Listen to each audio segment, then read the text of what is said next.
जय जिनेंद्र सभी साधर्मी बंधुओं को नमस्कार। हम लोग अक्सर जो है दुखी क्यों होते हैं? भविष्य की कल्पनाओं में या फिर भूतकाल की यादों में, और जो हमारे पास है नहीं। दोनों ही, भूतकाल लगा लो या भविष्यकाल लगा लो, दोनों ही अभाव रूप हैं। जो पहले था वो आज नहीं है। पास्ट, भूतकाल मतलब पास्ट। तो हम पास्ट की यादों में दुखी रहते हैं कि आज हमारे पास वो चीज़ होती, या वो संयोग क्यों मिला हमें, मतलब इस टाइप की चीज़ों में हम। और फ्यूचर भी क्या है, वो भी अभाव रूप है ना। फ्यूचर में भी, फ्यूचर अभी हमारे सामने है नहीं, और जब आएगा प्रेजेंट बनकर आएगा। तो मेरा कहना यह है कि हम लोग हमेशा अभाव रूप में ही, अभावों में ही जीवन जी रहे हैं। जो प्रेजेंट में हमारे पास है उसका आनंद हम नहीं ले पाते। तो उसके लिए मुझे अभी एक मेरे जीवन की घटना याद आ रही है। तब मैं हाई स्कूल में थी, 11th क्लास में। हमारे टाइम पर बोर्ड तो 12th तो होता नहीं था, 10+2 हमारे टाइम पे हायर सेकेंडरी हुआ करता था, जिसमें 9, 10th, 11th 3 सालों का इकट्ठा कोर्स आता था। तो उसी समय की बात है, मेरे किसी कज़न की शादी थी, और मैं पापा को ज़िद कर रही थी कि मुझे शरारा ड्रेस चाहिए शादी के लिए।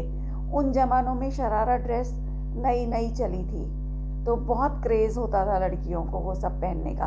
मुझे भी बहुत क्रेज़ था, पर मेरे पापा को वो ड्रेस पसंद नहीं थी। तो उन्होंने मना कर दिया कि शरारा नहीं मिलेगा, तुम बेल बॉटम पहन लो, कुछ भी ले लो, तुम लहंगा मांग लो, सब मिल जाएगा, लेकिन शरारा नहीं मिलेगा। उन्हें पर्टिकुलर शरारे से क्या कहूँ मैं, बस उन्हें पसंद ही नहीं था। और मुझे बहुत ज़िद थी कि नहीं, मुझे शरारा ही पहनना है, वरना मैं शादी नहीं अटेंड करूँगी। तो मेरे पापा ने कहा देखी जाएगी, जो इसको करना है करने दो, लेकिन शरारा तो नहीं मिलेगा। तो उसके बदले उन्होंने मुझे गोल्ड के, जिसमें बहुत सुंदर रूबी लगी हुई थी, रूबी का स्टोन, तो वो मुझे ख़रीद के दिए कि शरारा नहीं, तो ये पहन ले, ये तेरे को शादी के लिए गिफ्ट। तो मैं उससे सेटिस्फाई नहीं हुई, और मम्मी ने फिर मुझे प्रॉमिस किया कि तेरे अभी बोर्ड के एग्ज़ाम हैं हायर सेकेंडरी के, तो उसमें अगर तू अच्छे नंबर लेकर आती है तो मैं तेरे पापा को मना लूँगी और तुझे शरारा दिला देंगे हम। तो लेकिन मुझे तो शादी के लिए चाहिए था, मैं किसी भी तरह खुश नहीं हुई। तो और मैंने किया क्या बताती हूँ आपको। जो मुझे टॉप्स मिले थे गोल्ड के, मैंने वो भी नहीं पहने। विश्वास करोगे आप, मैंने शादी पर वो टॉप्स नहीं पहने, क्योंकि मुझे शरारा नहीं मिला था। इसलिए मैंने, जो मुझे गोल्ड की आइटम मिली, सोचो बहुत खुशी की बात थी मेरे लिए, और बहुत छोटे भी नहीं थे, अच्छे साइज़ के गोल्ड के टॉप्स थे, बहुत सुंदर। पर मैंने वो खुशी गंवा दी, सिर्फ अपने इस इच्छा के लिए। इच्छा पूरी होनी चाहिए थी। मुझे शरारे की इच्छा है, तो मुझे आप शरारा क्यों नहीं दिला रहे हो? बुराई क्या है? फुल कवर्ड ड्रेस है, कुछ भी उसमें ऐसा नहीं था कि जिसको हम अश्लीलता कह सकें। पर नहीं थी, पापा को पसंद, तो नहीं दिलाई उन्होंने। खैर शादी निपट गई, मैं बड़ी रुआंसी रही शादी में, बिल्कुल खुश नहीं रह पाई। और उसके कुछ ही दिनों के बाद क्या हुआ, बाई चांस कि दिवाली आने वाली थी, और दिवाली पर मम्मी ने, जो हमारे यहाँ मेड आती थी, उसको कोई कपड़ा दिया। उन ज़मानों में इतना नहीं होता था मेड्स के लिए जितना आज के लोग करते हैं। हम लोग अपने मेड्स को, अपने सर्वेंट्स को अपने इक्वलेंट देते हैं, लेकिन उस समय पर इतना नहीं होता था। तो मम्मी ने उसको अपना कोई पुराना कपड़ा भी दिया, साथ में कुछ पैसे भी शगन के दिए।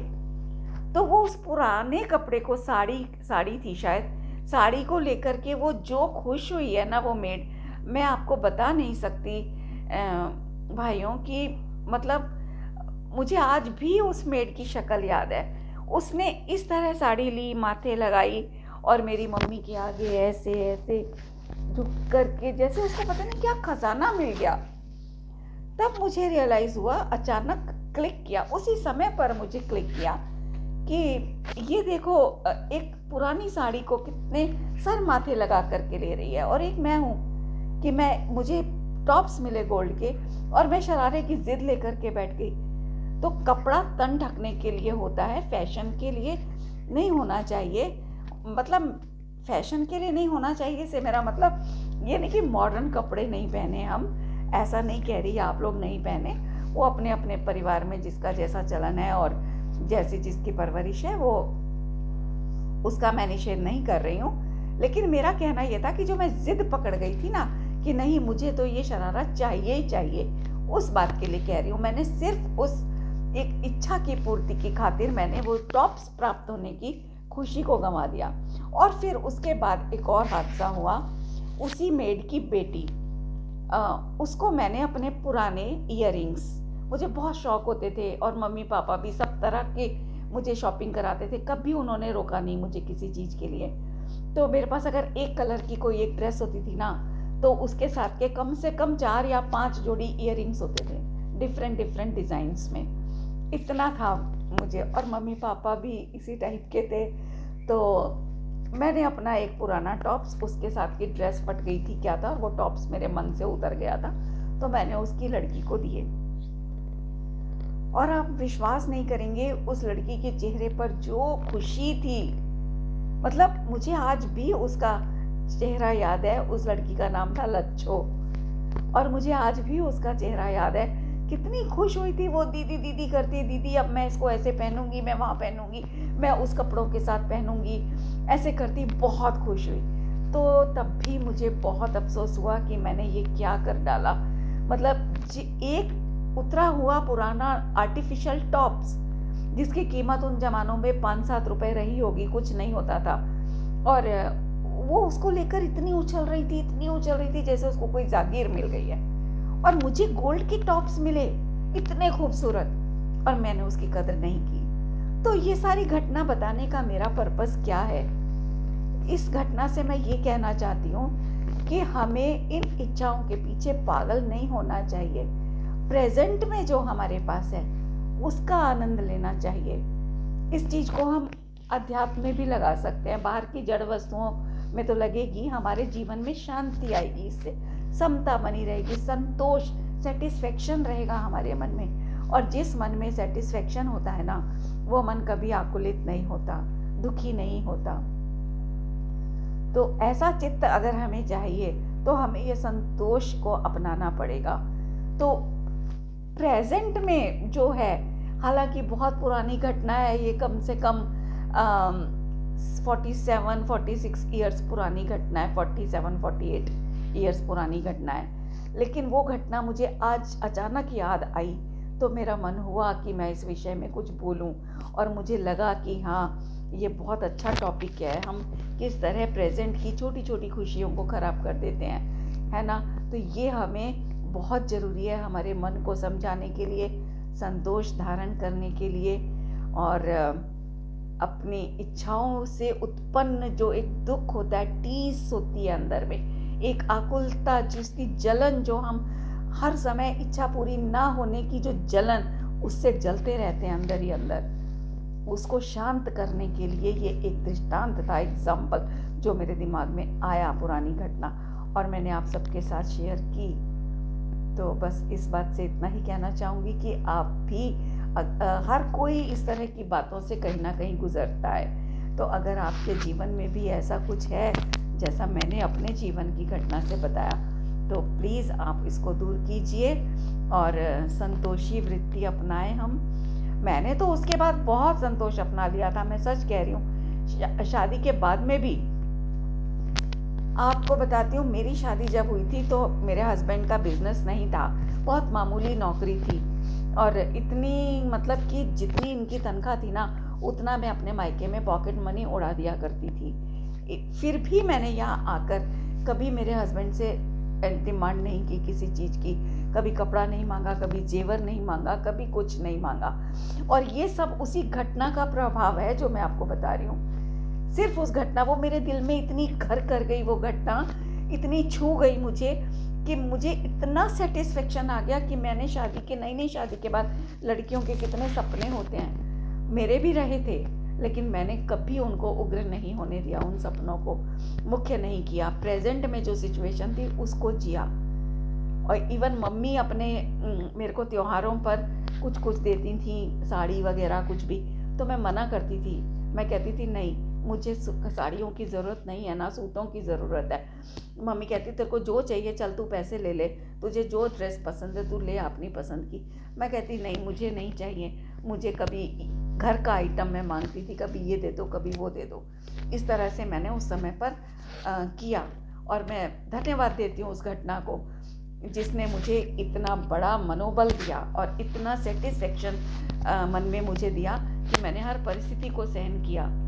और उसी का शायद ये रिजल्ट है कि आज मेरे पास सब कुछ है, जो मैंने चाहा नहीं था, सोचा नहीं था, आज वो सब कुछ है मेरे पास, बल्कि ज़रूरत से ज़्यादा है, जिसका मैं भोग भी नहीं कर पाती। तो इसलिए, और भोग के नाम पर एक और बात याद आ रही है मुझे कि भोग वास्तव में क्या है। ये बाहर की जो जड़ वस्तु है ना, भोजन हुआ, खाद्य पदार्थ, कोई भी कपड़ा, गाड़ियाँ, जूते, चप्पल, ये सब वास्तव में भोग के सामान नहीं है।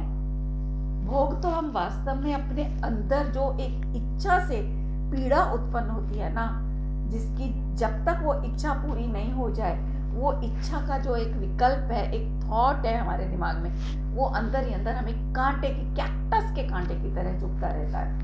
कैक्टस का कांटा इसलिए कह रही हूँ क्योंकि बाकी के कांटे तो मोटे होते हैं, दिख जाते हैं, निकाले जाते हैं, लेकिन कैक्टस का कांटा निकाले नहीं, दिखता ही नहीं है, इतना बारीक होता है। वो कहीं चुभ जाए तो वो अंदर ही अंदर चुभता रहता है। तो इस तरह से ये इच्छा रूपी कांटा, ये हमारे चित्त में चुभता रहता है, दिमाग में घूमता रहता है, इतना परेशान करके रखता है हमें, इतना परेशान करके रखता है। और हम उस इच्छा की पूर्ति किस तरह हो, उसके विकल्पों में लगे रहते हैं, उसकी कोशिशों में लगे रहते हैं। तो वो वास्तव में देखो तो हम क्या भोग रहे हैं।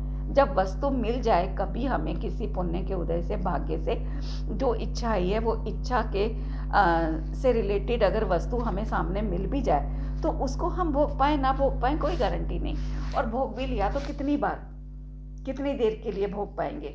लेकिन वो इच्छा का जो दुख है वो कंटिन्यूअसली हम भोग रहे हैं, उससे पीड़ित हो करके, दुखी हो करके हर समय भोग रहे हैं। उसके लिए झूठ बोलेंगे, मायाचारी करेंगे, छल कपट करेंगे, कुछ भी करेंगे, लेकिन वो इच्छा पूरी हो जाए वो इतनी दुखदाई होती है कि जब तक वो इच्छा का कांटा निकल नहीं जाता ना पूरा हो करके, तब तक हमें शांति नहीं पड़ती।